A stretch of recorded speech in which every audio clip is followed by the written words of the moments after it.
Good day, everyone. I am here with my other groupmates to discuss it with you, the nonprofit organizations. Our learning objectives for this chapter are first, to explain the applicability of the PFRS to nonprofit organizations. Second, how do we account for the assets, liabilities, equity, revenues, and expenses of nonprofit organizations. Third, enumerate and describe the financial statements of nonprofit organizations. And lastly, state the accounting procedures peculiar to specific types of nonprofit organizations. So, let's proceed to the discussion of Chapter 16, Nonprofit Organizations.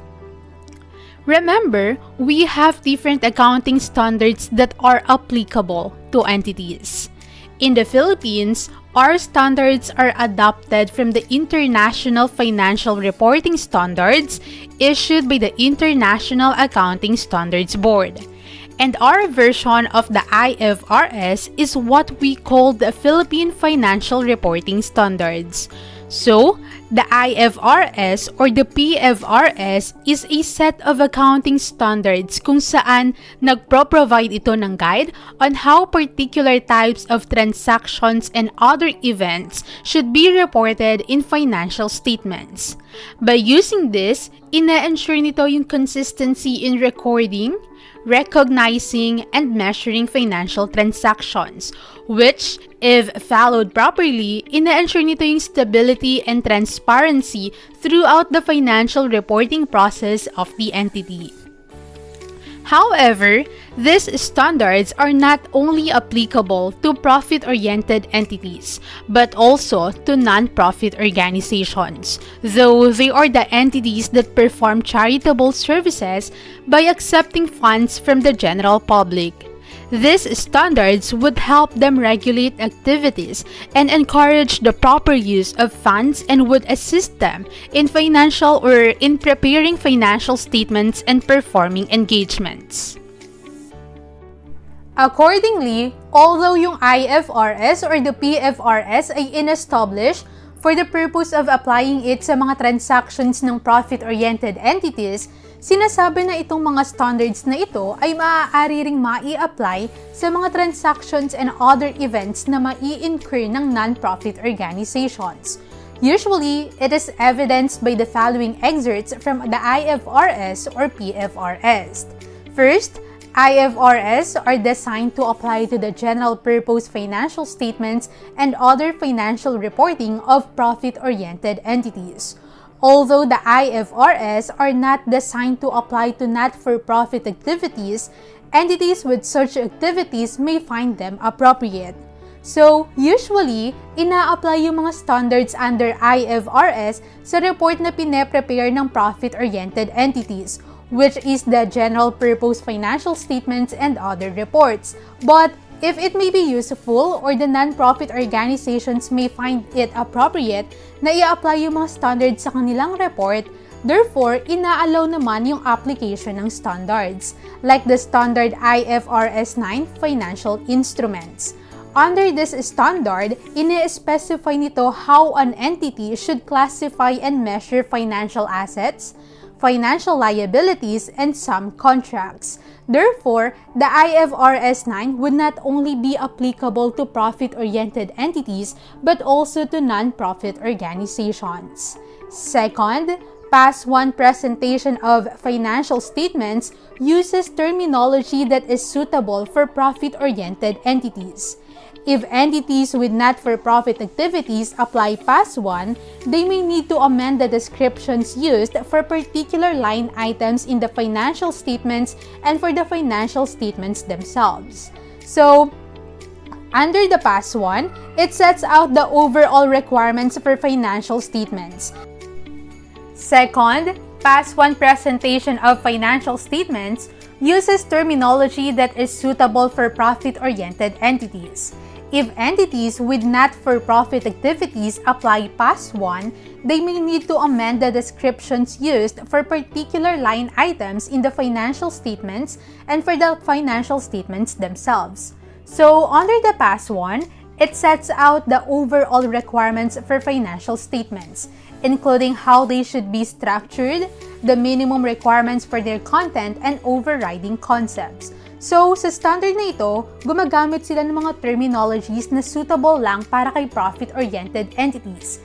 Kaya naman, if the non-profit organizations would apply this standard, dapat magkaroon sila ng konting amendments or minor changes doon sa mga line items sa kanilang report in order to make it fairer or more accurate.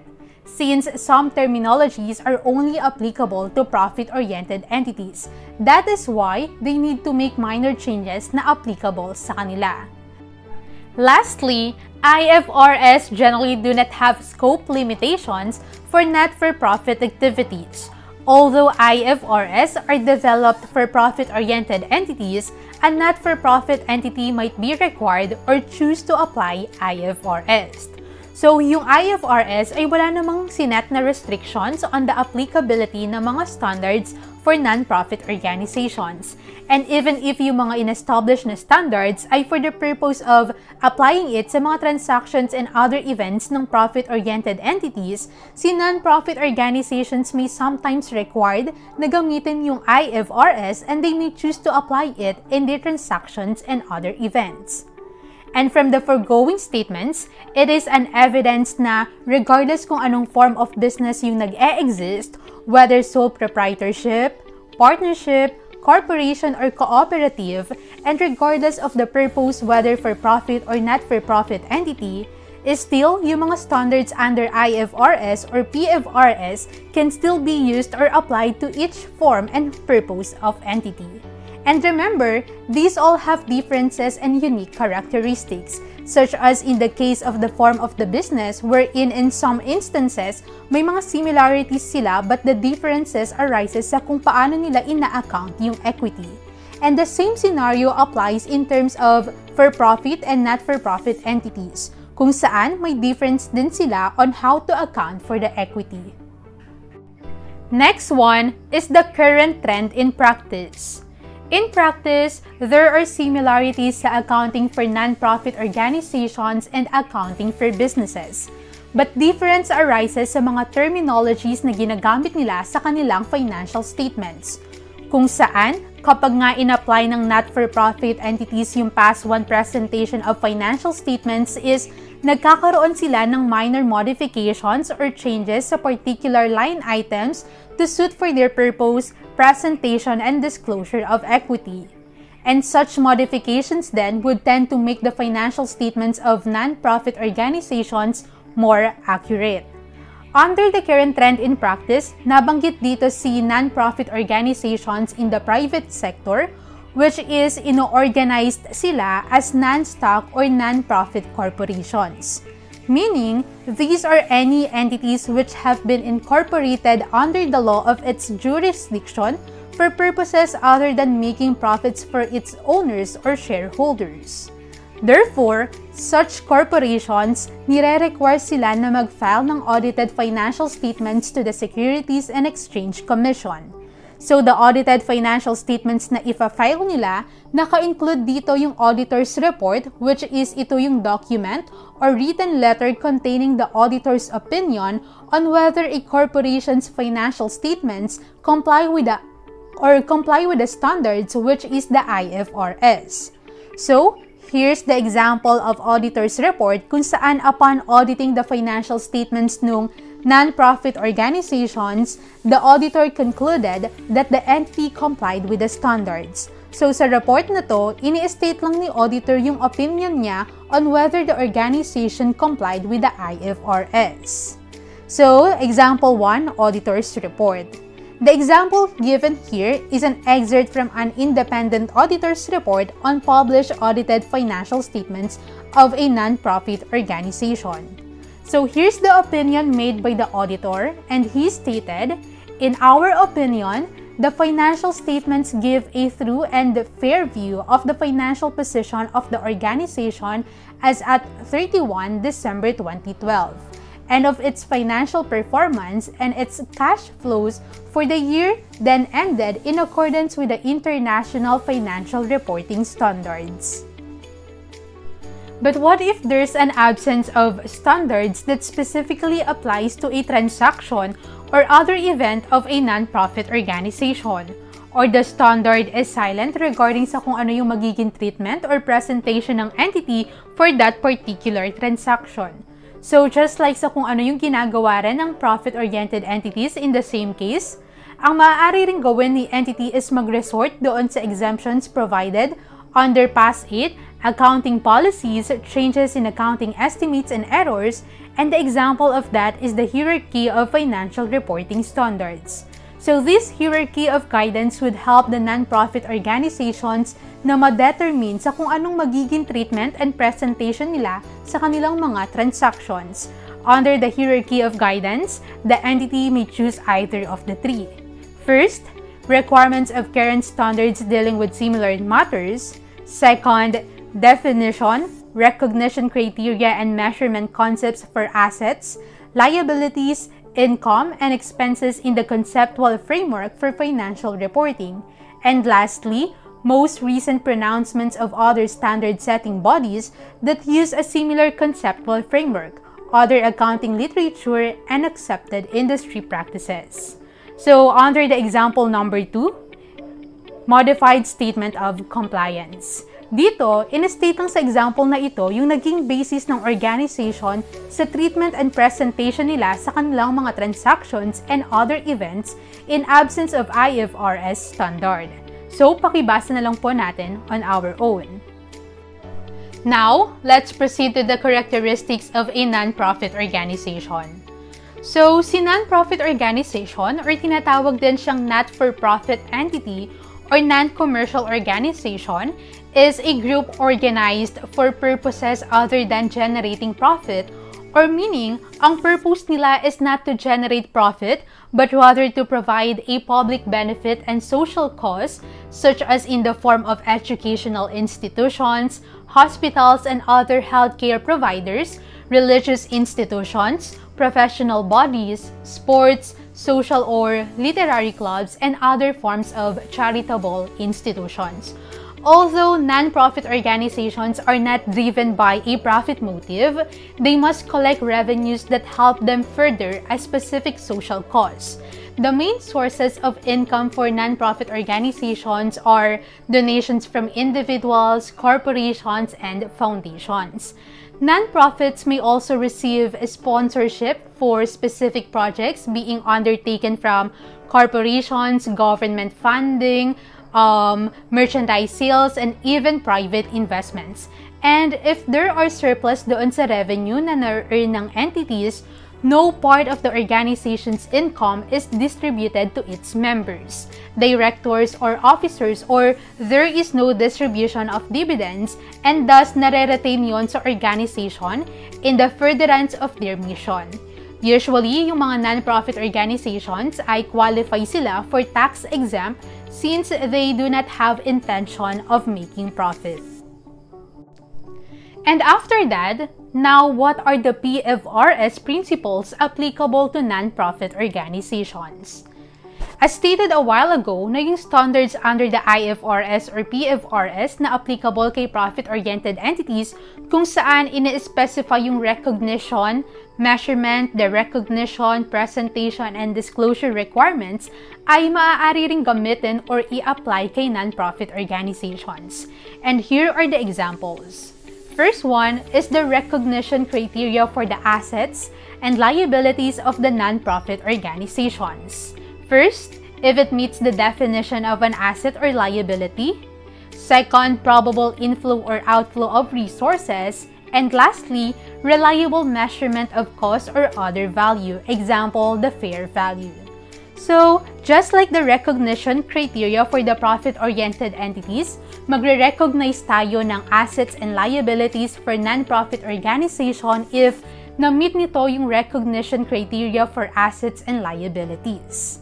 Under the recognition criteria for asset, an asset is recognized in the balance sheet when it is probable that the future economic benefits will flow to the entity, and the asset has a cost or value that can be measured reliably.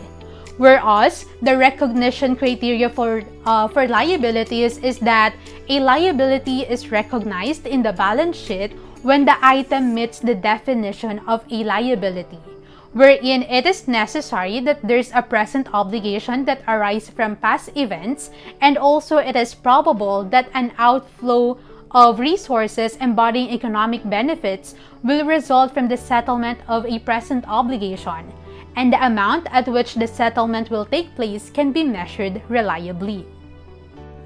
Next one is the measurement of asset and liability of non-profit organization.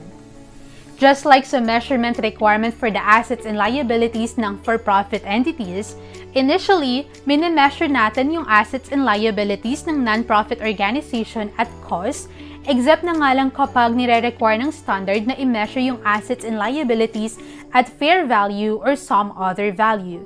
And subsequently, minimeasure natin si assets and liabilities at amortized cost under the cost model or cost na recognize initially less accumulated depreciation and impairment losses or some other measurement model na nire-require ng standards.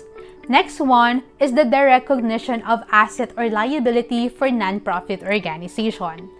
The recognition refers to the removal of a previously recognized asset or liability or a portion thereof from an entity's balance sheet.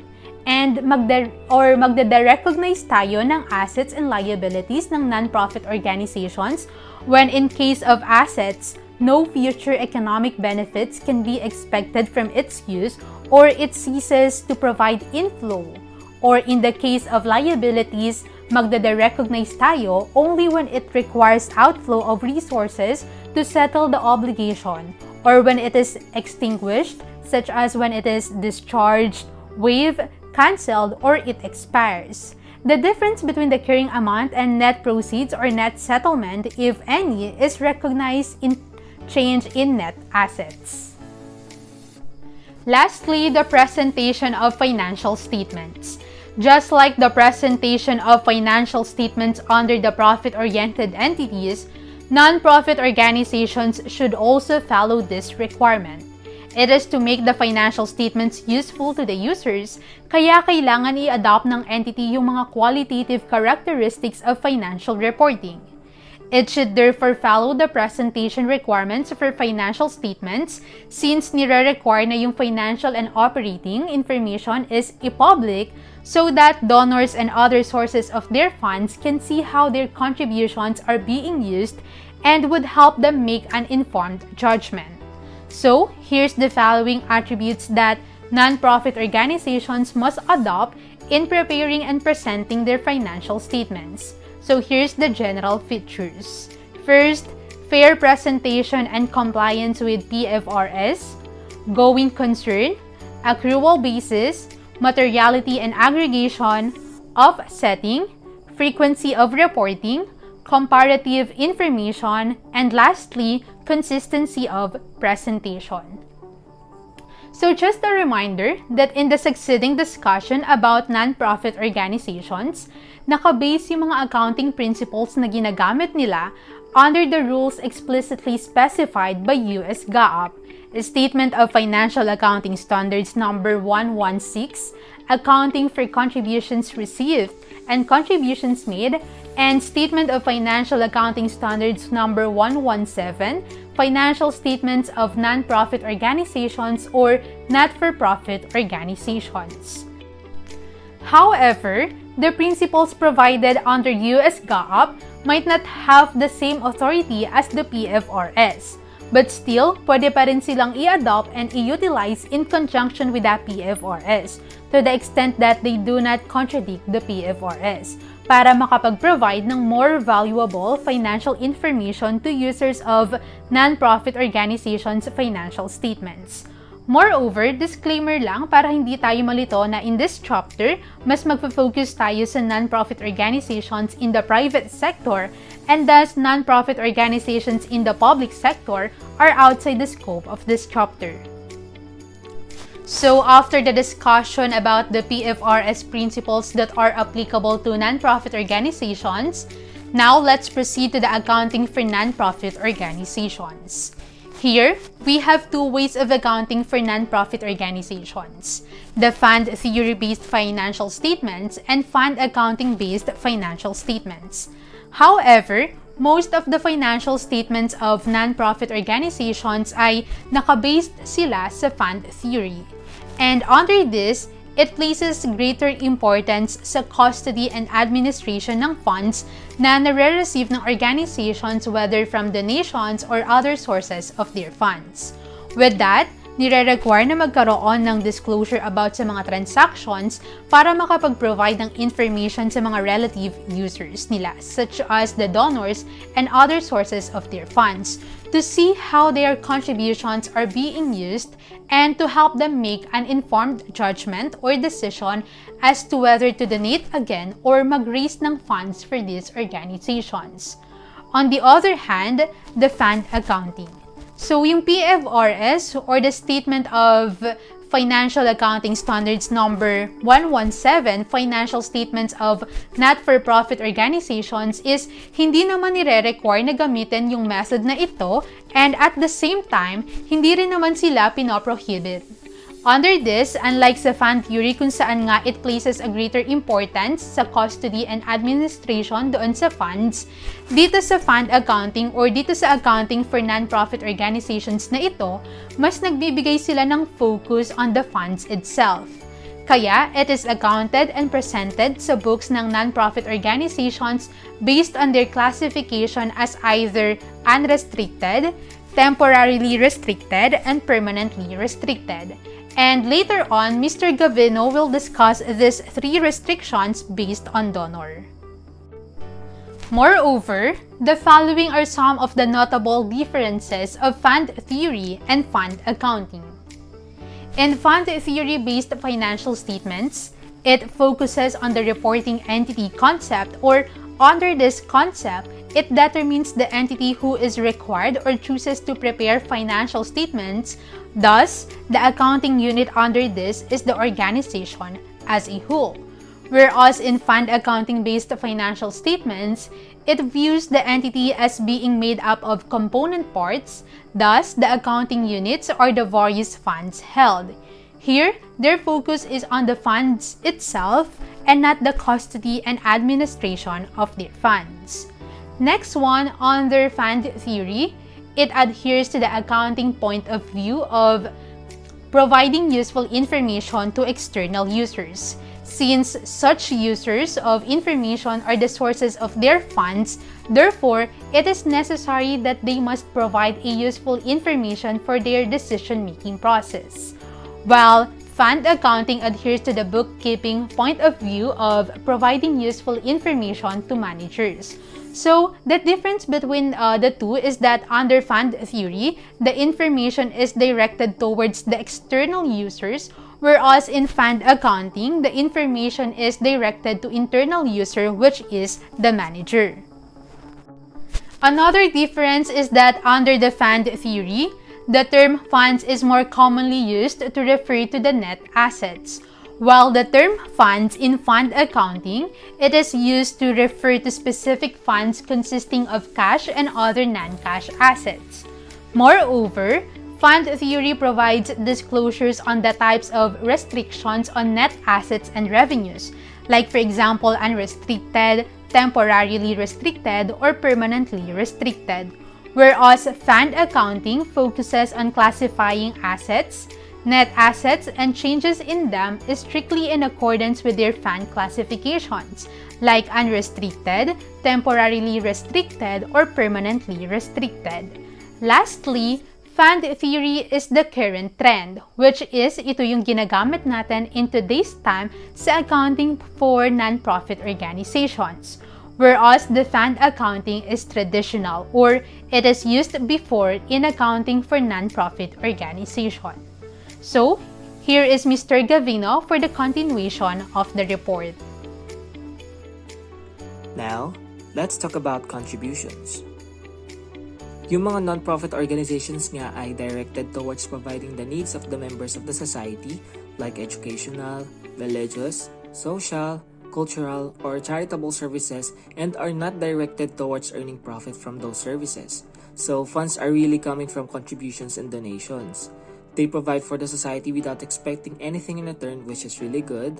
At kung ano lang talaga yung mga donations na matatanggap nila, yun lang yung magiging pondo nila na gagamitin nila to continuously serve the needs of the people. Contributions are resources received in non-reciprocal transactions, meaning they were received by the non-profit organization without giving up any consideration. Basically, contributions exclude those that result from exchange transactions, kasi nga ang kasama nga lang ay yung mga na-receive from non-exchange transactions. Si Statement of Financial Accounting Standards or SFAS 116 or the Accounting for Contributions Received and Contributions Made classifies contributions based on donors' restrictions as follows. First is yung unrestricted, which is available for immediate use and for any purpose. These funds have no conditions attached and can be immediately used as needed. Pangalawa is yung temporarily restricted. So this is restricted by the donor in such a way that the availability of the contribution for the non-profit organization's use is dependent upon: first, the performance of a specific task, the happening of a future event, or the passage of time. The temporarily restricted contribution is available to the organization when the task is performed, the event occurred, or the time restraint passes. At that time, the support is reclassified from temporarily restricted to unrestricted. So, upon the performance of a task like the purchase of an equipment, building or other staffs, happening of a future event, or upon the passage of time like after 1, 2, or 3 years, magagamit na natin yung temporarily restricted contributions. And when it is available for use, it will be reclassified as unrestricted. The last one is the permanently restricted. So it is restricted by the donor in such a way that the organization will never be able to use the contribution itself. However, the organization may be able to use the income therefrom. So, hindi pwedeng pakialaman ni non-profit organization yung mga contributions na permanently restricted. Wala silang pwedeng gawin dito. Pero they can recognize the revenue arising from that contribution like investment income from equity securities contributed to them. For the recognition and measurement, cash and other non-cash assets received as contributions are recognized as revenues in the period received, and they are also classified as assets if the contribution received form part of the assets, or as a reduction in the liability if may forgiveness or deduction sa liability natin, or expense depende sa kung ano yung na-receive natin. Contributions are measured at fair value at the date of contribution and are reported as either: first, unrestricted support if it is revenue from unrestricted contributions, or B, restricted support if it is revenue from temporarily restricted or permanently restricted contributions. If at the same period, yung temporarily restricted contributions ay na-meet yung conditions para magamit siya, pwede siyang i-reclassify as unrestricted basta yung non-profit organization discloses this accounting policy and applies it consistently from one period to the next.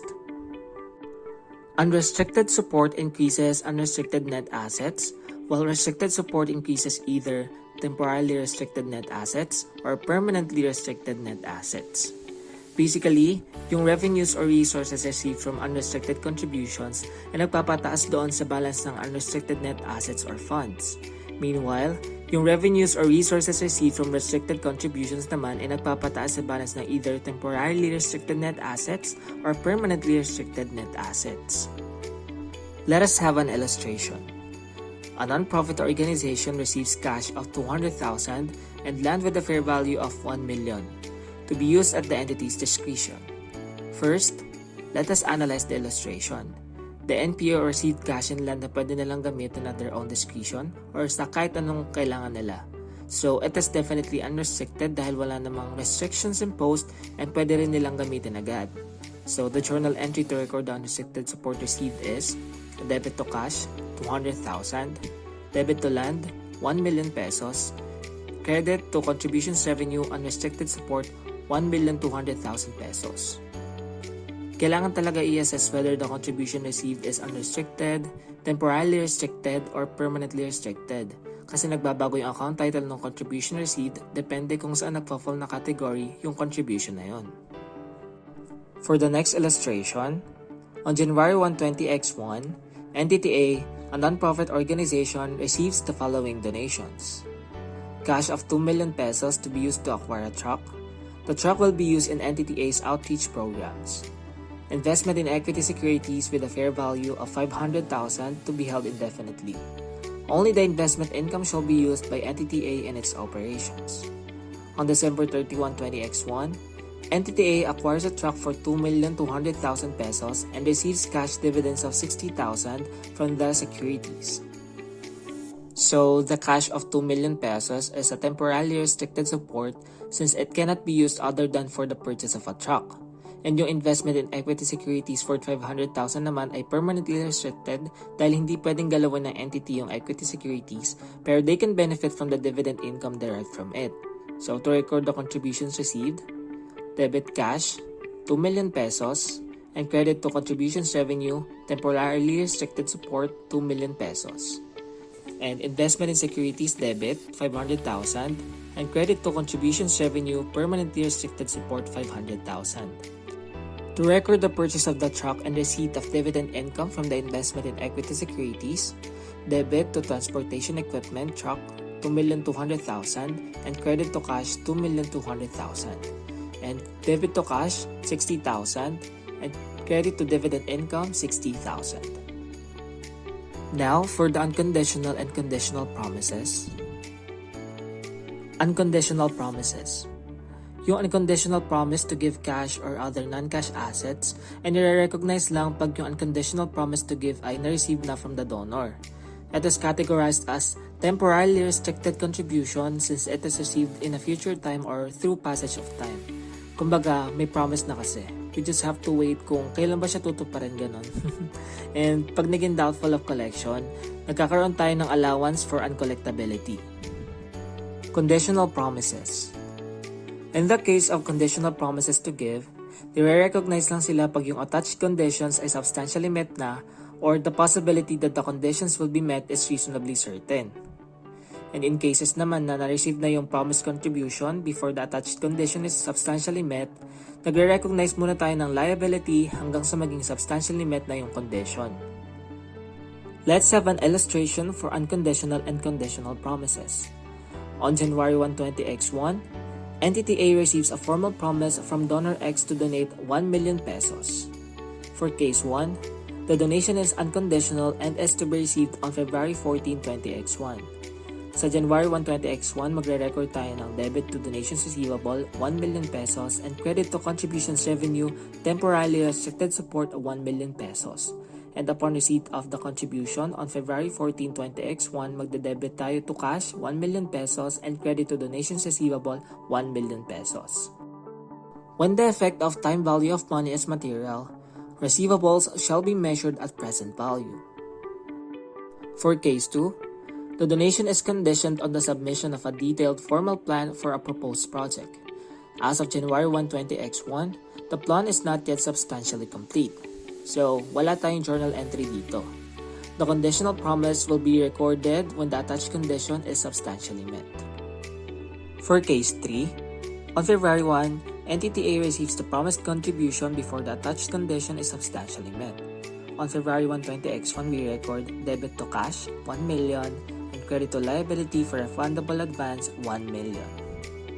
Now, for the services, we recognize contributions of services if the services received, first, create or enhance non-financial assets, or second, it requires specialized skills that are provided by individuals possessing those skills and would typically need to be purchased if not provided by donation. Here are some examples of services requiring specialized skills: accountants, architects, carpenters, doctors, electricians, lawyers, nurses, plumbers, teachers, and other professionals and craftsmen. If the mentioned criteria are not met, we do not recognize contributed services and promises to give services. For the illustration, Entity A, a non-profit organization, received the following services.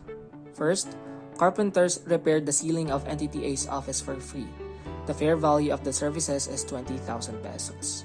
Second, JPM members from various universities helped in a tree planting activity initiated by NTTA for free. The fair value of the services might be 50 pesos. Sa letter A, the services provided by a skilled individual, which are the carpenters, kaya dapat nating i-recognize. Sa letter B naman, yung contributed services do not meet the above criteria and is therefore not recognized. So to record, for the first one, we debit repairs and maintenance expense 20,000 and credit to contributions revenue unrestricted support 20,000 pesos. So sa pangalawa, wala tayong journal entry. Now, for works of art and similar items, an entity need not recognize contributions of works of art, historical treasures, and similar assets if the donated items are added to collections that meet all of the following conditions. A. Held for public exhibition, education, or research furtherance of public service rather than financial gain. B. Protected, kept, unencumbered, cared for, and preserved. And C. Proceeds from sales of collection items are to be used to acquire other items for collections. Hindi na kailangan i-recognize yung contributions of works of art, historical treasures, and similar assets if they meet the mentioned conditions. Ang reason behind that is, pag all of the conditions are met, yung mga works of art and similar items does not meet the PFR's asset recognition criterion of probable economic benefits. Moreover, the financial value of some works of art may be difficult to measure reliably. Pero if ever naman na yung isang work of art ay na-meet yung recognition criteria of an asset, it will be recognized as an asset and revenue at fair value. Let us have an illustration for fund accounting. Entity A receives the following donations. Unrestricted donation of 1 million cash, cash of 2 million restricted for the acquisition of a building, investment in stocks of 3 million that Entity A can only use the investment income. Entity A acquires a building for 2 million and receives dividends of 100,000 from the investment at the end of the period. Requirement: record the transactions above under a fund accounting system. Under fund accounting, transactions are recorded in a manner that as if the organization is divided into its component parts. For example, the funds.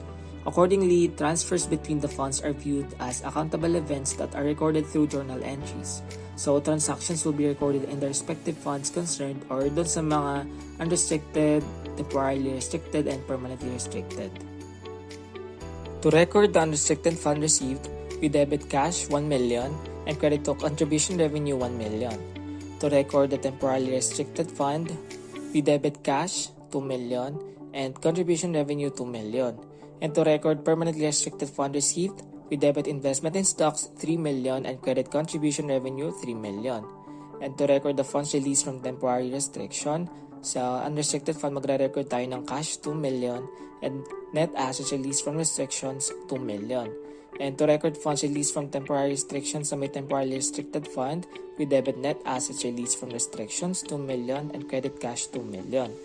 To record the purchase of a building, we debit building 2 million and credit cash 2 million. And to record the receipt of dividend income, we debit cash 100,000 and credit dividend income 100,000. The net assets released from restrictions is shown in the Statement of Activities, which is prepared using the SFAS number 117 format as a decrease in temporarily restricted net assets and an increase in unrestricted net assets. The balances of net assets are determined as follows. So for now, let's proceed to other funds held by NPOs or non-profit organizations. The first one on the other funds held by NPOs is Endowment Fund. Sabi dito, yung endowment fund is established by a charitable organization as to ensure an ongoing source of support for their programs and operations. Yung endowment fund ay ginawa lang for a specific purpose and it is a donation of money or property to a non-profit organization which uses the resulting investment income for a specific purpose. Let us look at how endowment fund is used. So, endowment fund is classified into the following. The first one is the term endowment fund. Under this fund, the NPO can use a portion of the principal each period and it is classified as temporarily restricted. Ang term endowment fund ay temporarily restricted kung saan yung principal ay maaaring i-expend o gamitin after the passage of a certain period o pag nangyari yung specified event by the donor. The second one was regular endowment fund, o classified ito bilang permanently restricted. Dito naman, yung principal must be maintained indefinitely in revenue-producing investment. Ito ay permanently restricted, pero yung revenue na galing sa fund ay maaari siyang i-classify as temporarily restricted or unrestricted. Other regular or permanent endowment fund, yung donation ay nag-earn ng interest or pwedeng revenues. So, yung revenues nun can be either temporarily restricted or unrestricted, but the principal is permanently restricted muna indefinitely. So, hindi mo pwedeng galawin yung principal under permanent endowment fund. Si donor yung nagbibigay ng instructions or restrictions sa paggamit ng endowment fund, kaya yung income from either term or regular endowment fund is according doon sa kanyang instructions. Next on the other fund held by NPOs was agency fund.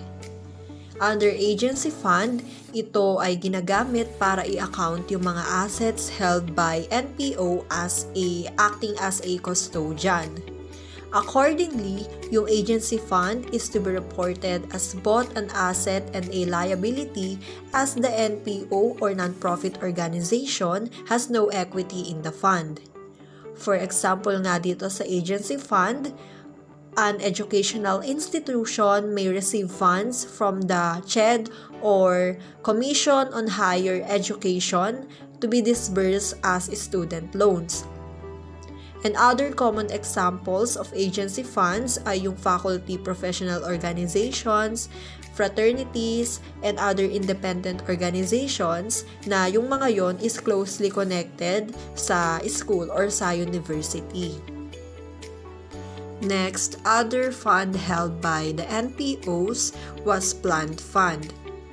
Yung plant fund is ginagamit siya for land, building, and equipment of the NPO. So, plant fund consists of the following.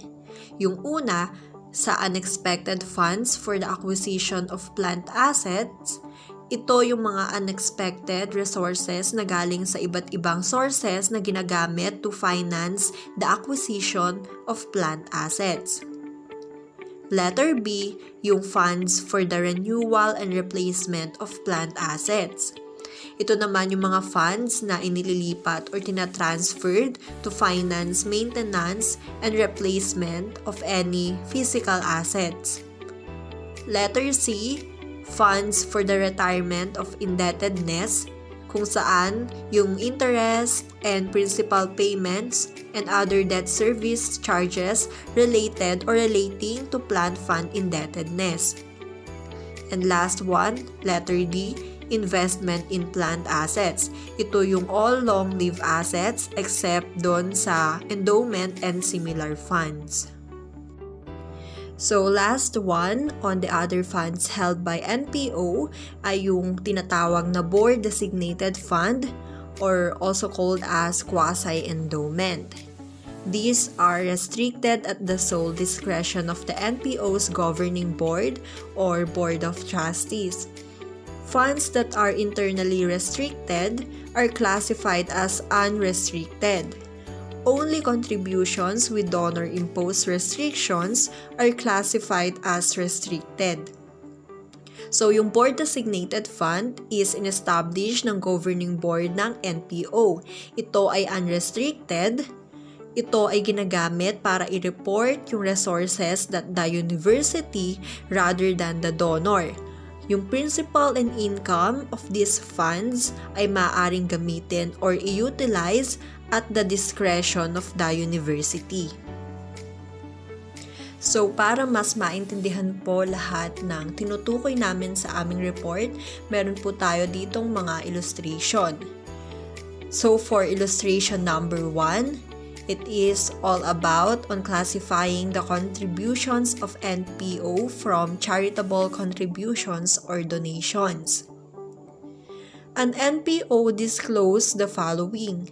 Letter A, net resources of 1 million pesos invested in plant assets. Letter B, board-designated funds of 600,000 pesos. Letter C, received 20,000 cash from a donor who did not specify any use restrictions on the contribution. However, the donor specified that the donation should not be used until 20x2. And letter D, received 800,000 from a donor who stipulated that the contribution shall be invested indefinitely and that the earnings shall be used for scholarships. Investment income in 20x1 amounted to 50,000. So, ang requirement or ang tinatanong po dito sa atin is how much of the items listed above would be included in letter A, unrestricted, letter B, temporarily restricted, and letter C, permanently restricted net assets. Ito po yung ating solution for the illustration number 1. So, yung una, kuhanin po muna natin yung included sa unrestricted net assets. For letter A, it is classified into unrestricted net assets dahil yung 1 million is a donation po para sa NPO and that is yung assets may be used by the organization for general expenses gaya nga po ng sinabi for the letter A statement na investment po ito for plant assets. And for letter B, it is also classified into unrestricted net assets because like what have said in the definition in quasi-endowment, yung funds po are classified as unrestricted. So, yung ating total unrestricted net assets po would be 1,600,000. For letter C, it is classified into temporarily restricted net assets naman because of the time restriction, which means na yung condition po na inimpose by a donor that a contributed asset po must be used within a specific period of time. Yung donor in-specify na yung donation ay hindi maaaring gamitin until 20x2. It is defined that the availability of the contribution for the NPO's use is dependent upon the performance of a specific task. And sa letter D po, yung 50,000 is also classified into temporarily restricted dahil po sa restriction for scholarships. So, ang total temporarily restricted net assets naman po natin is 70,000 pesos. Yung 800,000 po shall be classified into permanently restricted naman dahil yung NPO received is cannot be spent of the principal received and it is said that it shall be invested indefinitely which the period or event is unknown. So yung sa permanently restricted net assets po ang total is 800,000 pesos. Sa susunod naman na illustration is about contributions revenue. An NPO receives the following during 20x1. 120,000 pesos proceeds from sales of calendars, mugs, t-shirts, and other souvenir items. The fair value of the item sold is 75,000 pesos while the cost is 50,000 pesos. Another is 1 million pesos to be used only upon the completion of a new facility that is only 30% complete as of December 31, 20x1. If yung facility daw po is hindi na complete by September 2, 20x2, yung cash ngayon shall be returned to the donor. Ang tinatanong po sa atin dito is how much contribution revenue is recognized from the donations above. So, ang tinatanong nga po sa illustration number 2 is kung magkano daw po yung ating contribution revenue na ma-recognize dun po sa mga donations. Ito po yung ating answer. The first thing to do is we need to get the excess of sale price of 120,000 pesos nga po na sinabi na meron tayong proceeds from the sales of calendars, mugs, t-shirts, and other souvenir items. Ngayon, itong excess of sale price of 120,000 na to, kukunin natin over the fair value of items sold, which is 75,000 only. So, pag maminusin lang po natin yon, and then yung excess will be treated as contribution revenue amounting to 45,000 pesos nga po.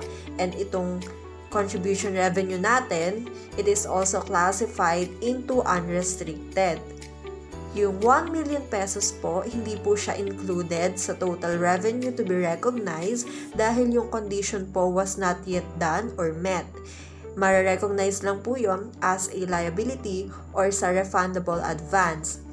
Pero after po ng condition is already met, which is yung new facility is na-complete na by September 2, 20X2, ang mangyayari po, it shall be recognized as a contribution revenue. Pero dahil po stated dito sa ating illustration na hindi pa po siya na-met or hindi pa completed, so hindi po natin i-include yung 1 million pesos sa pag-compute po ng ating contribution revenue. Next illustration naman po is about net effect on net assets. An NPO had the following transactions during 20X1. Letter A, received a 200,000 pesos contribution to be used for research purposes. Of this amount, 120,000 pesos were expended during the year. And letter B, expended 50,000 pesos in research activities from a 60,000 pesos research grant received in previous year. Ang tinatanong naman po dito, determine the 20X1 net effects of the transactions in net assets. Ito po yung magiging solutions natin in the illustration about net effect on net assets. So, may column po dito yung unrestricted net assets and sa temporarily restricted net assets. Yung effect po on net assets shall be to increase or to decrease the temporarily restricted net assets in this illustration. Sa letter A, yung contributions revenue in letter A amounting to 200,000 pesos to be used for research purposes shall be treated as increase in temporarily restricted dahil ito po ay isang special restriction na inimpose po ng donor. Yung restriction is either requires na yung asset to be used in a certain way, for example po is in research purposes. Yung net assets released from restrictions na 120,000, ititreat naman po ito as increase in unrestricted while decrease in temporarily restricted. It is also accounted in the expense kung saan it will decrease in unrestricted. So yung net effect on unrestricted net assets po is none, while in temporarily restricted asset naman is increase in 20X1 by 80,000 pesos and it has no effect on unrestricted net assets. For letter B, yung net assets released from restrictions of 50,000 is increase in under unrestricted while decrease in temporarily restricted. It is also accounted for expense which will decrease in unrestricted net assets. Yung net effect po in the net assets in unrestricted would be 0 while in temporarily restricted naman will decrease to 50,000. And sabi po dito, it has no effect on unrestricted net assets. So, yung magiging total net effect po ng ating net assets by 20X1 will be 30,000 kung saan pinag-less po yung net effect in net assets na 80,000 and 50,000. So, kaya po yung total net effect in net assets po natin will be 30,000 pesos. Sa susunod naman na illustration was all about the receipt of resources as agent. An NPO received relief goods to be distributed to flood victims in a specified area. The NPO has no discretion in determining the parties to be benefited. It must deliver the resources to the specified beneficiaries. The relief goods have a fair value of 100,000.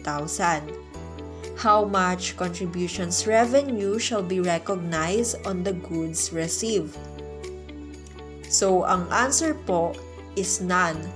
The NPO is merely acting as an agent, an example, as a recipient of goods to be distributed to specified third-party beneficiaries. So, kaya po nan yung sagot dahil wala pong contribution revenue na mai-recognize dito because aside po na wala po siyang sale price over fair value na given of the item sold, yung illustration po kasi was about dun sa main objective of the non-profit organization. Isa nga po dun is for charitable institutions. Yung illustration, ini-illustrate that yung activities of distributing relief goods to flood victims are activities po not directed towards making profit. Kaya po, none or wala po tayong i-record na contributions revenue na ma-recognize po natin on the goods na na-received. Next illustration po is about intermediary between donor and donee. An NPO is formed to help patients find donors of blood. The NPO is not a blood bank and does not accept blood donations. Instead, the NPO maintains a list of blood banks that are interested in accepting and providing blood donations. The blood banks determine how they can serve the referred patients. During the period, the NPO helped several patients get blood donations from blood banks. Without the referrals, the patients would have spent 1 million pesos. Ang tinatanong po dito, how much is the NPO's contribution revenue? At ang magiging sagot po natin is none. The NPO is merely acting as an agent in bringing together a willing donor and donee. The blood donations are not contributions received by the non-profit organization. So, yung sagot po is none dahil yung NPO po nag-act po sila as an intermediary who's a recipient entity who acts as a facilitator for the transfer of assets between dun sa potential donor and sa potential beneficiary, but is neither an agent or trustee nor a donee and donor. Yung NPO, tumutulong lang sila sa blood donors na mag-donate as an act of charity and walang ine-expect na mare-receive na any direct benefit mula dun sa donation na yon. Kaya po none or wala po ditong ma-compute na contributions revenue. Second to the last illustration is about endowment. A donor establishes a 1 million fund in a third-party trust company in favor of an NPO. The NPO cannot withdraw the fund but is entitled to any investment income thereof. Ang requirement po dito is magpe-prepare daw po ng journal entry para i-record yung event in the NPO's books. Ang answer po dito is wala pong journal entry shall be made because no asset has been received. Yung illustration only stated na yung donor nag-establish ng 1 million pesos fund in a third-party trust company, then yung NPO na yon cannot withdraw the fund but entitled yung fund to any investment income. Also, it has no asset to be received in this statement. So, the event is recorded lang po through memo entry. And yung journal entry, magagawa lang siya when the fund earns investment income. Last illustration po natin is also about endowment. On January 1, 20X1, an NPO receives 100,000 pesos cash donation under a charitable remainder annuity trust agreement with the following provisions. First one, the NPO is the designated trustee who undertakes to invest the cash donation and make annual year-end payments of 5,000 pesos to Mr. A, the annuitant, for the remainder of his life. Upon death of Mr. A, the NPO may use its remainder interest for any consistent with its mission. Per actual valuation, the appropriate discount rate is 10% and the annuitant's life expectancy is 5 years. Ang requirement po, prepare the entry on January 1, 20X1. Ito po ang ating journal entry. The transaction in this illustration is partly exchange transaction and partly a contribution. Yung exchange component is marirecognize po siya as liability or sa annuities payable. And this is subsequently measured at amortized cost. So dito, yung 100,000 po na na-receive as cash donation is recorded po siya as an debit to cash to record the receipt of temporarily restricted donation of cash. Tapos sinabi din po dito na gagawa ng annual year-end payments of 5,000 para kay Mr. A. So para ma-recognize po yon, need natin kuhanin muna yung present value of ordinary annuity of 1 at 10% for 5 periods, which is 3.7908. Tapos, imumultiply po natin ito sa 5,000 na annual payments. So, meron po tayong liability na annuities payable of 18,954. And then, squeeze lang po natin yung cash less annuities payable para makuha po natin yung i-recognize nating contribution revenue restricted support. So, bakit po natin dito i-record? Dahil po sa time restriction kung bakit siya temporarily restricted. So, debit cash, 100,000 pesos. Credit annuities payable na na-compute po natin na 18,954.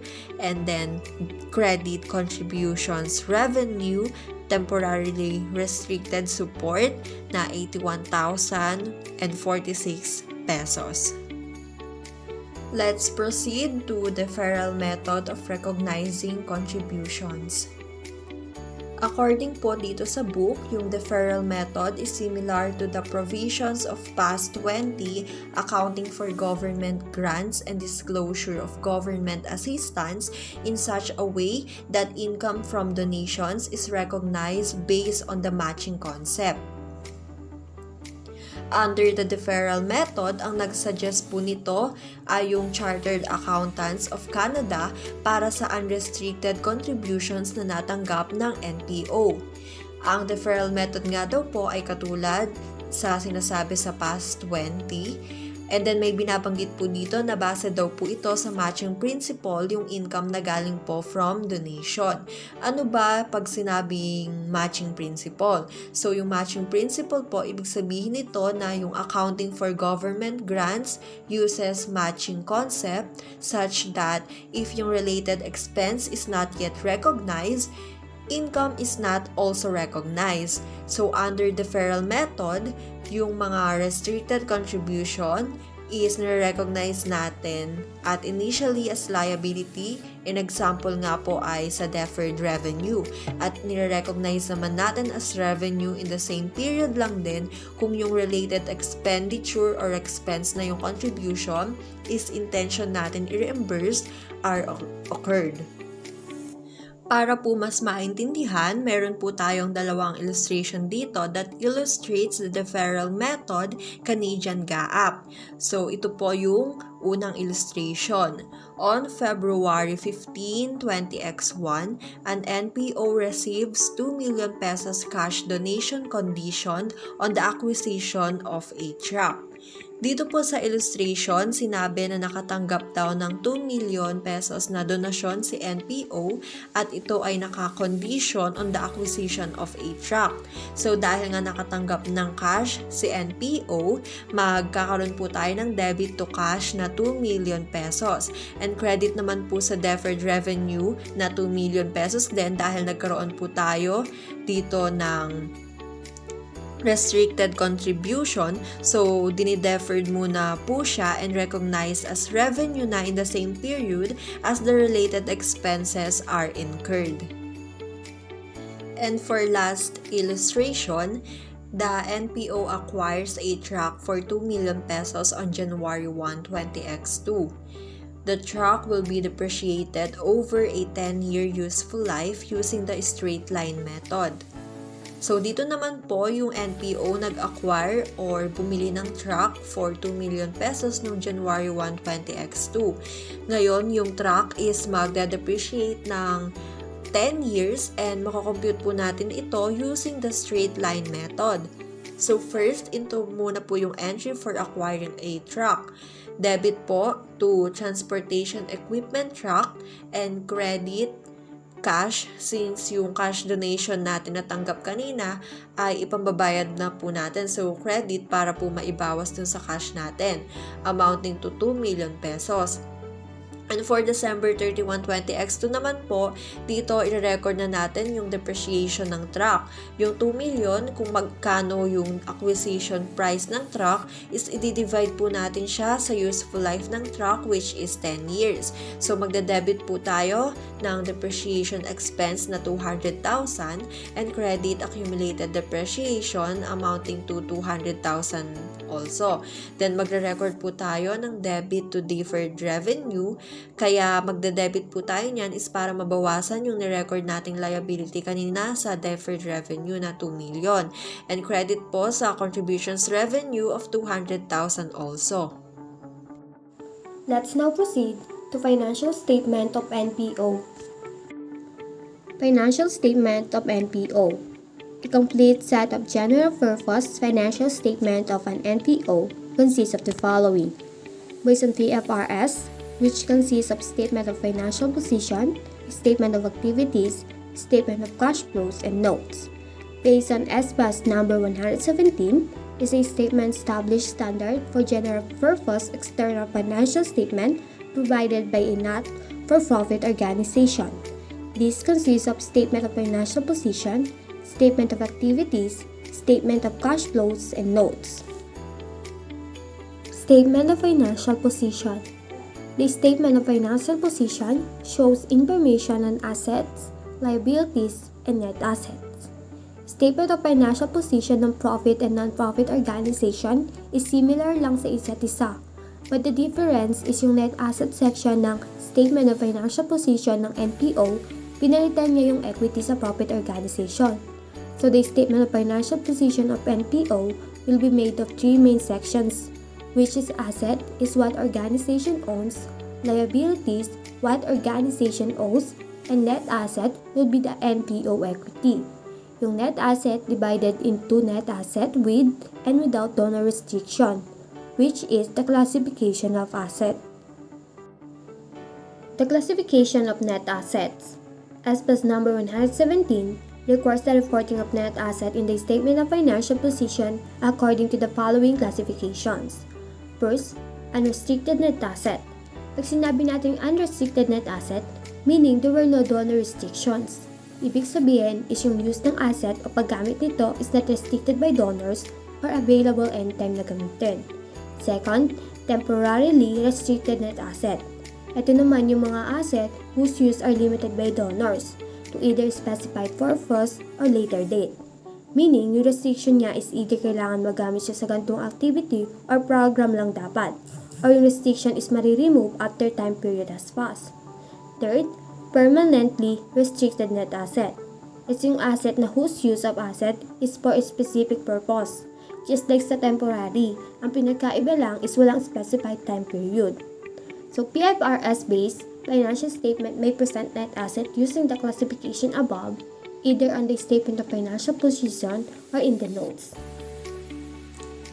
For statement of activities, statement of activities is a report which shows yung mga information regarding sa revenues, expenses, and changes net asset for a reported period. Statement of activities is a version of income statement and statement of changes equity of NPO. Revenues, expenses, and changes in net asset is divided din into without dollarization and with dollarization na didiscuss ko din kanina. However, NPO may choose to present a separate statement changes in net asset. Yung separate statement na to will be considered as the statement of changes in equity. So, in a statement of activities, the term profit or net income is replaced by the term change in net asset. NPOs adopting the PFRS shall apply PFRS 15 revenue from contracts with customer for revenues arising from other than charitable contributions. Presentation of expenses. A statement of activities shall report expenses as decrease in unrestricted net assets. ASPAS number 117 requires expenses to be presented in the statement of activities or in the notes according to their function. According to function means, i-report yung expenses according sa activity or program na kung saan na-incur yung expenses. The functional classifications are as follows. First, program services. Program services is yung activities or program na ina-arrange ng NPO which can be results in goods and services being distributed to beneficiaries, customers, or members. Yung mga cost na magagamit to achieve this mission of NPO is considered as expense function under program services. In short, ito yung mga expenses na related sa program or services na ina-offer ng NPO. For example, a NPO whose purpose or its program is to feed homeless will include food and food preparation costs. So these costs will be considered expense under program services. Second, supporting activities are all activities other than program services. Generally, these include management in general, fundraising, and membership development activities. Management in general is yung mga costs or expenses associated with the overall function and management of the non-profit organization. Example, many personnel costs, accounting and legal fees, and outlays for equipment and supplies. Fundraising relates to costs associated with requests for monetary funding. Example is fundraising campaigns, mailings for fund, and etc. Third is membership development activities relate to membership dues, solicitation of new member, and similar expenses. Donor prefer po to see a low ratio of supporting activities to program services. Kasi ibig sabihin lang nun, sa point of view ng donor, it's that yung donation nila is mas nagagamit or napapakinabangan ng main purpose ng organization. For illustration, functional classification of expenses. An NPO had the following expenses during the year. Administrative salaries, 50,000. Work to help elderly citizens, 150,000. Fundraising costs, 25,000. Childcare services provided for indigent families, 140,000. The expenses are classified according to function as follows. For program, it includes work to help elderly citizens for 150,000. Childcare services provided for indigent families for 140,000 with a total of 290,000. For support activities, it includes administrative salaries for 50,000 and fundraising costs of 25,000 with a total of 75,000. Statement of cash flows of NPO.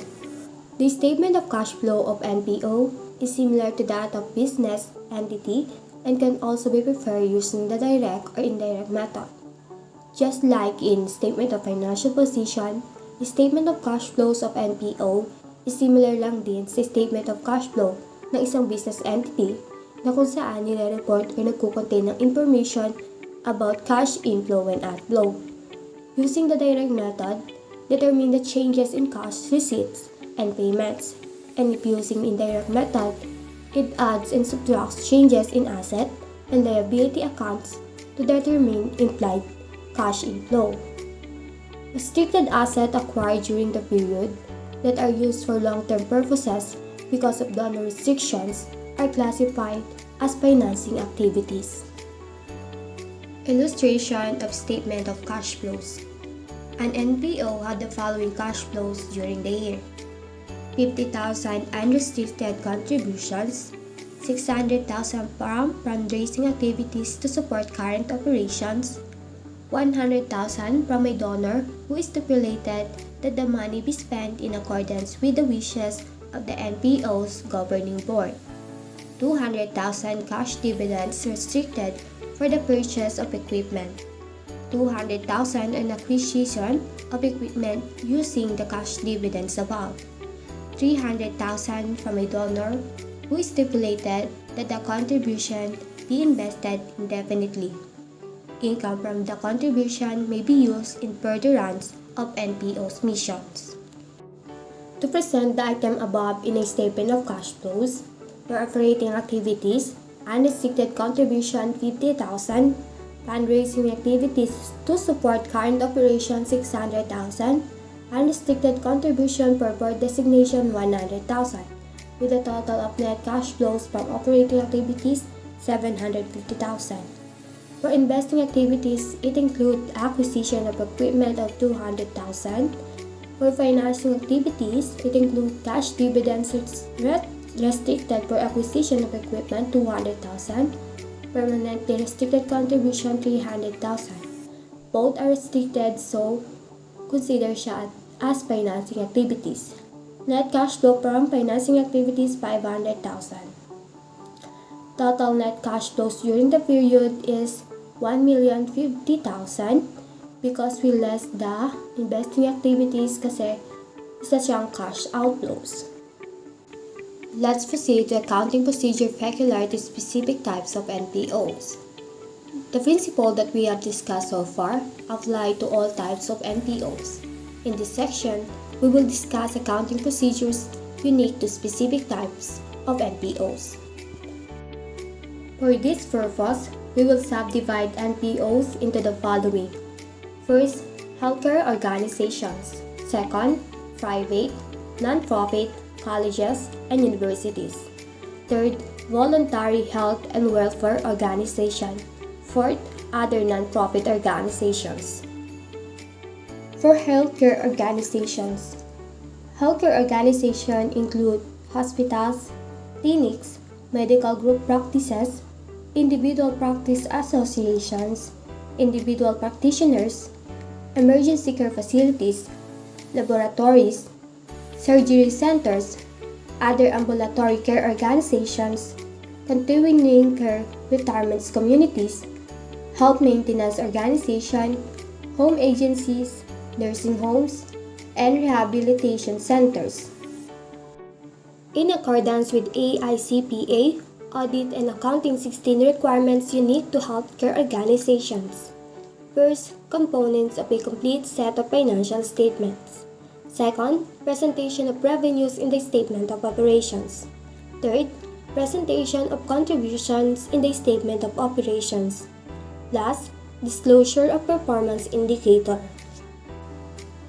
For preparing financial statement of a healthcare organization, according to AICPA, Audit and Auditing Guide, healthcare organizations shall prepare the following statements: statement of financial position, statement of operations, statement of changes in net assets, statement of cash flows, and notes to the financial statements. Presentation of revenues in the statement of operations. Revenues in the statement of operations are classified into the following. First, net patient revenue. Gross patient service revenue less contractual adjustment, employee discounts, and bill charity care. Gross patient service revenue is yung total amount na charges sa patient para sa services na na-render in a period of time. Then, less yung contractual adjustment, employee discounts, and bill charity care para makuha yung net patient revenue. For example, daily patient services, other nursing services, and other professional services. Next, premium revenue. Result from capitation agreements. Pag sinabing capitation agreements, meaning yung payment is napagkasunduan na sa contract from other organization such as insurance company or medical provider. Meron ng specific amount or fixed amount na provided para sa employee regardless sa kung ilan silang magre-render ng service. Then, last, other revenues. All other revenues not classified as net patient revenue or premium revenue. Other revenues po is derived from other ongoing activity ng organization aside from patient services. So ano nga ba tinatawag na contractual adjustments? Is a portion of a hospital revenues is collectible from third-party payers, such as the Philippine Health Insurance Corporation and other health insurance providers. In this regard, a contractual adjustment may arise from the reimbursement agreement, meaning part siya ng patient bills that a hospital or the organization must write off because mayroong billing agreements with an insurance company, which is yung other part ng payment is nasa third party or yung tinatawag nga na insurance company. So adjustment is needed kasi ilales yung contractual adjustment sa patient service revenue or dun sa total bill ng patient. So a contractual adjustment is the difference between what the hospital consider a fair price per service rendered versus an agreed upon for the service with the insurance company. For example, the hospital may consider 60,000 pesos a fair price per service but agrees with PhilHealth to accept only 58,000 pesos. The difference of 2,000 pesos represents the contractual adjustment, which is written off as a direct reduction to patient service revenue. What is employee discounts? These are special discounts available only to the NPO's employees and their immediate family members, in the form of reduction in the price of patient services. Employee discounts are accounted for as direct reduction to patient service revenue. Ito yung mga benefits na ino-offer ng NPO sa employees aside from their salary na maaaring magamit rin ng member ng family. These benefits is available only sa employees ng NPO in the form of reduction sa bill ng employees sa hospital. So ano naman yung tinatawag nating charity care? Charity care pertains to free services rendered to patients. Charity care is not recognized but rather disclosed only in the notes. Charity care is another term for financial assistance. Ito yung mga free services or discounts that may hospital offer sa patient who cannot afford to pay. Even may health insurance na yung patient, maaari pa rin siya mag-qualify o makakuha ng charity care. But most hospital who offer a charity care is nagbe-base sa status ng income or status ng patient regarding sa poverty. Illustration of net patient service revenue. ABC Hospital, an NPO, bills 600,000 for services rendered to patients, 500,000 of which is charged to PhilHealth. It is estimated that only 530,000 will be collected. Of the 70,000 difference, 35,000 represent contractual adjustment with PhilHealth, 5,000 for employee discounts, 20,000 for charity care, and 10,000 for uncollectible accounts. Solution for net patient service revenue. Gross patient service revenue or the bills is 600,000, less contractual adjustment of 35,000, employee discounts of 5,000, charity care of 20,000, with a total of net patient service revenue 540,000. The uncollectible accounts are recognized at expense, rather than a direct adjustment to revenue. For journal entries, account receivable patients 100,000, account receivable PhilHealth 500,000 per debit, patient service revenue 600,000 per credit. To recognize the contractual adjustment representing amounts not expected to be collected from PhilHealth, debit patient service revenue 35,000, account receivable PhilHealth 35,000. To reduce patient service revenue per special discount allowed to employees, patient service revenue 5,000 for debit, accounts receivable patient 5,000 for credit. To reduce patient service revenue for charity care, debit patient service revenue 20,000, account receivable patient 20,000 per credit. To accrue uncollectible accounts, bad debt expense 10,000 with debit, allowance for doubtful accounts 10,000 credit. Capitation agreements. Capitation agreements or capitated contract refers to a health insurance policy that pays the healthcare provider a fixed fee for each patient he or she treats and is under the plan. Capitation agreements are agreements with third parties based on the number of employees instead of services rendered. SFAS number 117 requires revenues from capitation agreements to be shown separately on the statement of operations under the caption Premium Revenue, which is a line item below Net Patient Revenue. So here's an illustration under capitation agreement. So ABC Hospital, an NPO, agreed to provide medical services to XYZ's 100 employees for 500 pesos per month per employee. In April 2001, only 20 employees availed of the medical services. So requirement, provide the entry to recognize revenue from the capitation agreement. So noong April 30, 2001 daw, magre-record tayo ng debit to accounts receivable 50,000 pesos and credit to premium revenue na 50,000 pesos. So makukuha natin to kapag pinag-multiply natin yung 100 employees sa 500 pesos rate per month. So mapapansin natin na kahit 20 employees lang yung nag-avail ng services, yung total amount due pa rin ng contract yung ni-record natin kasi nga, sabi natin kanina, nakabase ito sa number of employees instead services rendered. Next is other revenues. Other revenues consist of revenues other than patient service revenues and premium revenues. Examples are the revenues from the hospital's pharmacy, parking deck, flower and gift shop, educational programs, donated materials, and services. So next is an illustration under other revenues. So ABC Hospital, an NPO, had the following transactions. A. Sales of 120,000 from gift shop and cafeteria. B. Received 20,000 dividends from donated shares. The use of the dividends is unrestricted. C. A computer consultant upgraded ABC's information system for free. ABC would have paid 50,000 for those services if they had not been donated. D. Received donations of medicines worth 10,000 pesos from a pharmaceutical company. So requirement, compute for the total other revenues to be presented in ABC's statement of operations for the period. So ang solution natin sa problem na to is pag-a-addin lang natin yung mga naging transactions. So sales from gift shops and cafeteria 120,000 plus dividends received 20,000 plus professional services received 50,000 plus donated supplies 10,000. Ang total is 200,000 pesos na i-record natin under other revenues. So next is the presentation of contributions in the statement of operations. So unlike for other NPOs, healthcare organizations do not present restricted contributions on the statement of operations as part of the revenues. The revenues discussed above, in example, net patient service revenues, premium revenues, and other revenues, pertain only to unrestricted revenues and may include unrestricted contributions.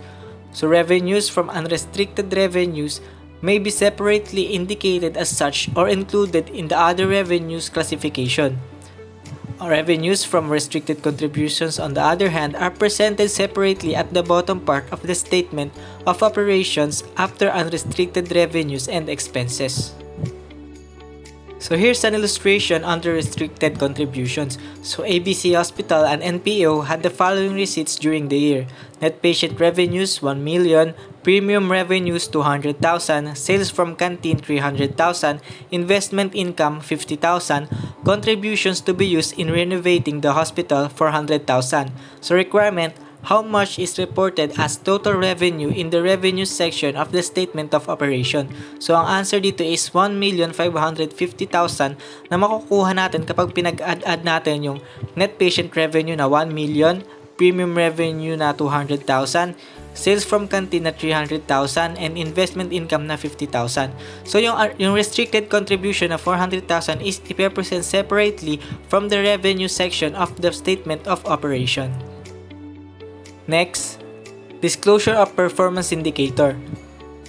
According to the AICPA guide, the statement of operations shall provide a performance indicator such as operating income, revenue over expenses, etc.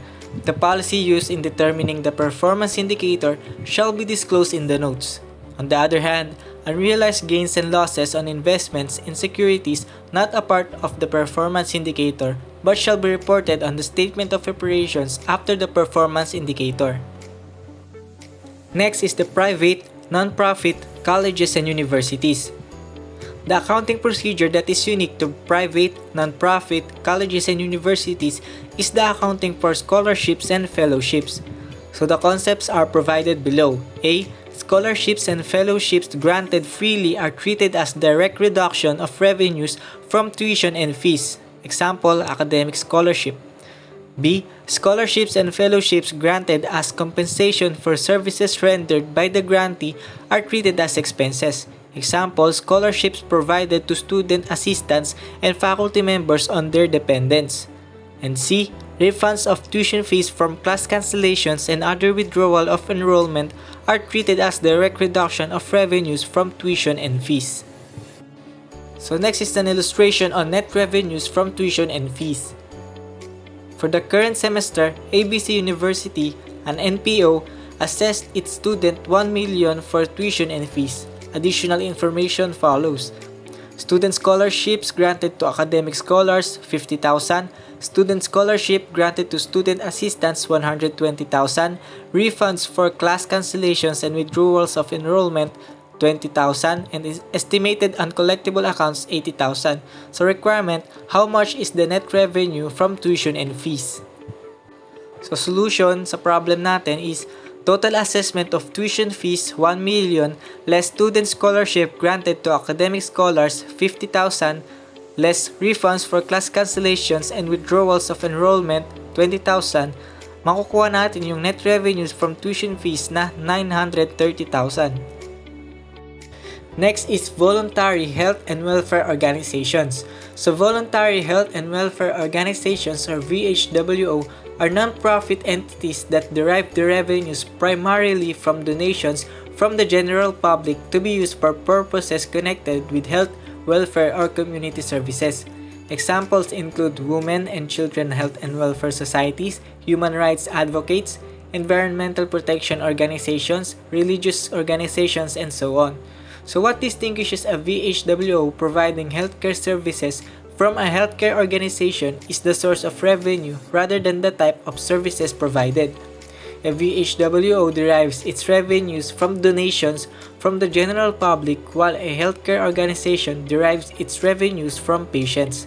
So the accounting requirement unique to VHWO is the provision of a statement of functional expenses that reports expenses by both functional, example, program and supporting, and natural classifications, salaries expense, depreciation expense, etc. According to SFAS number 117, the statement of functional expenses is useful in associating expenses with service efforts and accomplishments of the organization. So next, other non-profit organizations. The general accounting requirements for NPOs apply to other non-profit organizations. Thus, there are actually no accounting requirements peculiar to these organizations. So accounting for other assets held by NPOs. As mentioned earlier, the general principles of PFRSS apply to NPOs. Accordingly, an NPO shall use the accrual basis of accounting in addition to the other general features provided under PAS 1. So they must also apply PFRS 9 financial instruments or PFRS for SMEs as appropriate for financial assets and financial liabilities. Usually, NPOs account for marketable securities at fair value with changes in fair values recognized in the statement of activities similar to FBPL securities. The FVOCI classification is not applicable to NPOs adopting the PFRS for SMEs. Under daw na SFAS 124, accounting for certain investments held by non-profit organizations, the marketable securities of an NPO na kinokonsist ng either equity or debt instruments ay minimeasure daw under fair value. So changes daw sa fair value are recognized in the statement of activities. They can also classify marketable securities as either current or non-current assets. So yung SFAS 124 daw does not apply to investment which result to significant influence or control. So Accounting Principles Board APB Opinion Number 18, also a US GAAP, requires the use of the equity method for investments held by NPOs that result to significant influence. So they must also depreciate its depreciable asset in accordance with PAS 16, property, plant, and equipment. They must also recognize impairment loss in accordance with PAS 36, impairment of assets, when an asset's carrying amount exceeds its recoverable amount. So last, accounting for leases other than those qualifying as contributions in accordance with PFRS 6 leases.